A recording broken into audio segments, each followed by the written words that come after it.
ओम नमो भगवते वासुदेवाय। ओम नमो भगवते वासुदेवाय।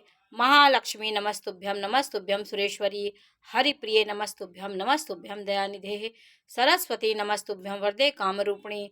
विद्यारंभं करिष्यामि सिद्धिर्भवतु मे सदा। ओम शांताकारं भुजगशयनं पद्मनाभं सुरेशं विश्वाधारं गगनसदृशं मेघवर्णं शुभांगं लक्ष्मीकान्तं कमलनयनं योगविद्यानगम्यं वन्दे विष्णुभवभयहरणं सर्वलोकैकनाथं। भगवान विष्णु जी की ये स्तुति पढ़ने से भगवान विष्णु जी की कृपा प्राप्त होती है।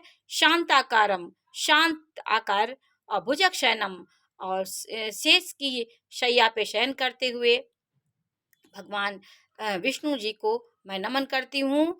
और भगवान विष्णु जी संसार के पालन करता है। वो जितने भी शुभ मांगलिक कार्य होते हैं, संसार के रक्षक के रूप में ये हम विष्णु भगवान का हम स्मरण करते हैं।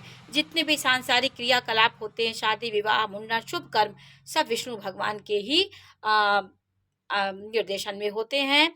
जब विष्णु भगवान चतुर्मास में सो जाते हैं, शयन करते हैं, आषाढ़ मास की एकादशी को शयन करते हैं, और कार्तिक की शुक्ल पक्ष की एकादशी को देवोत्थानी एकादशी, उसमें विष्णु भगवान सो के जागते हैं।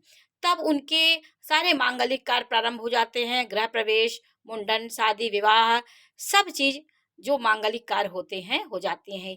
ये चतुर्मास जो लगा होता है, ये जो देवी देवता इनका निरीक्षण करते हैं, संरक्षण करते हैं। सबसे पहले जब आषाढ़ लगता है तो गुरु के संरक्षण में गुरुदेव धरती को पालन करते हैं, निर्देशन करते हैं। फिर भोले बाबा का एक महीना श्रावण मास आता है। फिर 10 दिन के लिए गजानन महाराज के निर्देशन में चलता है। उसके बाद सावन के बाद श्री कृष्ण जी का होता है, गणपति जी आते हैं। फिर देवी देवताओं का ही निर्देशन में ये धरती चलती है। फिर पितरों का आगमन होता है धरती पे, पितृ पक्ष लग जाता है। उसके बाद माता शारदीय नवरात्र होता है। शारदीय नवरात्र में माता का आगमन होता है धरती पे। माता उस धरती को संचालन करती हैं। उसके बाद कार्तिक मास आता है, तुलसी मैया की पूजा होती है, उनके दीपक जलाया जाता है। फिर आता है आपका दीपावली आता है, कुबेर जी की पूजा होती है, माँ लक्ष्मी